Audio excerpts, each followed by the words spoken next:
Et salut, c'est Mehdi pour Bref de jeu et ma vidéo coup de cœur du mois. Alors la semaine dernière, j'ai déjà présenté ma sélection du mois d'avril 2019, à savoir Slide Quest de Blue Orange, Mondrian par Igari et Mu par Banquise Edition. Et je vais enfin désigner celui qui aura généré le plus de hype à mes yeux. Alors que les choses soient claires, ça n'est pas une critique complète et détaillée. Pour ça, il va falloir que tu ailles sur notre site web où je te détaille absolument tout ce que je pense de ces 3 jeux-là.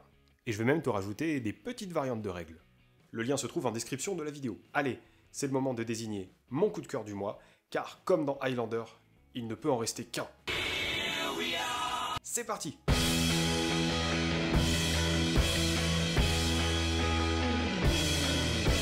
Allez, on va commencer par le jeu qui m'a le moins fait douter dans cette sélection, Slide Quest de Blue Orange. Alors, pour faire simple, parce que ça va être très rapide, je lui trouve trop peu d'avantages par rapport aux 2 autres jeux que j'ai sélectionnés. Tout d'abord, il est trop proche de LuniQuest et ne propose pas assez de choses pour ne pas subir la comparaison. Alors c'est vrai que c'est un jeu coopératif, mais je sais pas, il y a moins de fun, parce que dans LuniQuest, tu pouvais te faire pas mal de crasse, il y avait beaucoup d'interactions entre les personnes, et là, il y en a simplement moins.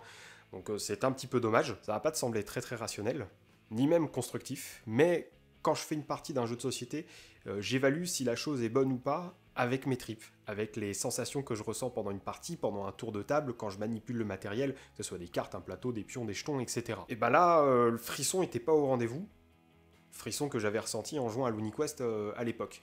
Je pense que je suis pas le public visé par le jeu. Ou alors, c'est peut-être le jeu qui est pas fait pour moi.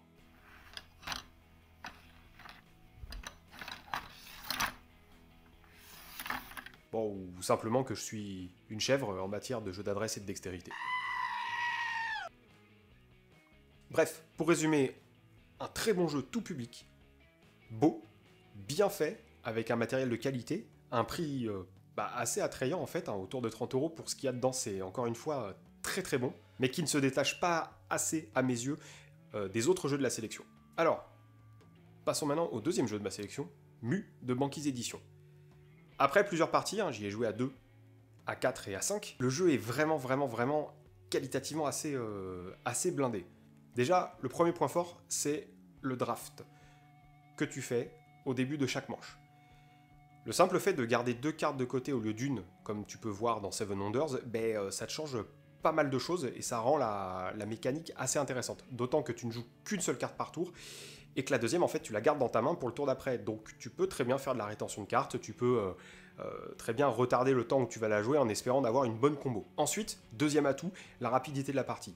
C'est fluide, ça marche très bien, le draft tourne tout seul et la pose de bâtiment se fait très rapidement. Alors attention, on peut se faire étrangler par le jeu car la fin de la partie vient très vite et on est obligé de faire des choix qui vont te forcer à faire un équilibre entre efficacité de jeu et gain de points de victoire.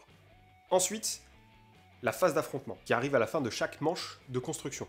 Eh bien, ça peut totalement te retourner le jeu. Tu peux très bien être en position de victoire pendant la première, la deuxième manche et même la troisième, et arriver à la fin de cette troisième manche et te faire complètement bananer par d'autres personnes qui peuvent te rouler dessus et détruire tes bâtiments. C'est vraiment rapide, fin, franchement bien foutu. Et puis enfin, dernier point fort, ça gueule. Parce que les visuels sont franchement, encore une fois, à tomber. Tant la couverture que les illustrations des cartes, des plateaux individuels, les pions, tout est beau en fait, dans Mu, tout est bien réalisé. On va passer au point faible, rapidement aussi. Donc premier point, le draft à 2 joueurs. Ça manque d'interaction du coup forcément, donc il faudrait peut-être trouver une variante pour ça. Mais ça manque un peu de profondeur de jeu, ça manque un peu de saveur. J'ai trouvé que c'était le gros point faible de ce système de jeu-là. Ensuite, une réelle prise en main du jeu ne peut se faire qu'après une première partie. Et c'est vrai que pour un jeu qui est calibré sur 30 minutes, qui se veut assez facile au niveau des règles, ça peut poser quelques pépins d'accessibilité. Ensuite, il y a la mise en place. Quand tu es 2 ou 3 ou 4, tu dois enlever un certain nombre de cartes de chaque type de bâtiment. D'autant que la boîte, en raison de son prix probablement, n'a pas de rangement optimisé pour garder les bâtiments bien séparés. Donc du coup, c'est vrai que c'est un peu pénible. Et dernier point faible, il me semble que le nombre de pions disponibles dans le jeu est un peu limité dès que tu arrives à 4 ou 5 joueurs. C'est un poil embêtant. Je vais terminer ces petits retours sur ma sélection d'avril avec le troisième et dernier jeu, Mondrian, édité par Igari. Pour info, j'y ai joué à 2, 3 et 4 personnes, et c'est là aussi un jeu extrêmement qualitatif. Premier point fort, la rejouabilité. Il suffit que les cartes sur le carré qui vont former le plateau de jeu soient légèrement interchangées entre elles, bougées, etc. Et ça te fait une nouvelle disposition qui va vraiment ajouter de la profondeur à Mondrian. Ensuite, deuxième point, la gueule du jeu. Franchement, il n'y a pas à chier. Mondrian, ça claque. Et puis le matériel est assez joli, hein. Ton pinceau, ta plaquette individuelle pour mettre et programmer tes dés. C'est vraiment, tout est pensé dans le jeu pour être extrêmement attrayant. Autre atout, son prix. Lui aussi autour de 25 €, le jeu est bien fourni et va te permettre de faire beaucoup de parties pour ce prix-là, ce qui est encore une fois assez intéressant. Ensuite, les points faibles. Personnellement, comme pour Mu, je le trouve un peu faiblard à 2 joueurs et joueuses. Il prend vraiment son plein potentiel quand t'es à 3, voire 4 personnes. Enfin, s'il y avait un dernier point à donner, ça serait le manque de contraintes indiquées dans la notice pour lancer les dés. Mais ça, les groupes de joueurs peuvent très bien s'en tirer et dire, bon bah on lance les dés de telle façon. Les règles sont suffisamment permissives pour qu'on puisse s'approprier le jeu de cette façon. Trêve de palabres. Il est l'heure de désigner mon coup de cœur du mois. Roulement de tambour.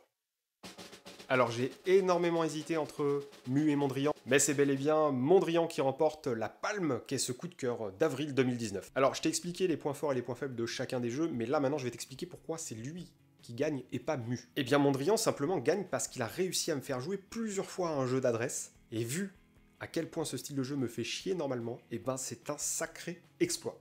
T'as une putain d'ambiance autour de la table, tu tournes tout autour de la table pour lancer ton dé de la meilleure façon, un peu comme si tu faisais les 100 pas devant une toile en quête d'inspiration. Quand tu tires sur les dés adverses pour leur chourer une carte, les pousser vers une carte qu'ils ne veulent pas ou carrément les dégager du plateau, et bah tu rigoles, tu ricanes, t'es frustré, tu gueules, ton taux d'insulte monte à peu près 15 ou 20 par minute. Bref, on est vraiment tout simplement en train de vivre un putain de bon moment. C'est désormais la fin de cette vidéo coup de cœur de Bref de jeu pour le mois d'avril 2019. N'hésite pas à me dire dans les commentaires lequel des 3 jeux t'as préféré si t'y as joué. Ça permettra de tchatcher de ça en commentaire. Est-ce que t'as kiffé autant cette vidéo que j'ai kiffé Mondrian? Bah si c'est le cas, un petit pouce bleu est toujours le bienvenu. Et éventuellement un abonnement si c'est pas déjà fait. D'ailleurs tu peux faire tourner nos vidéos et nous contacter sur les réseaux sociaux de l'internet mondial. Hein, Facebook, Twitter et Instagram.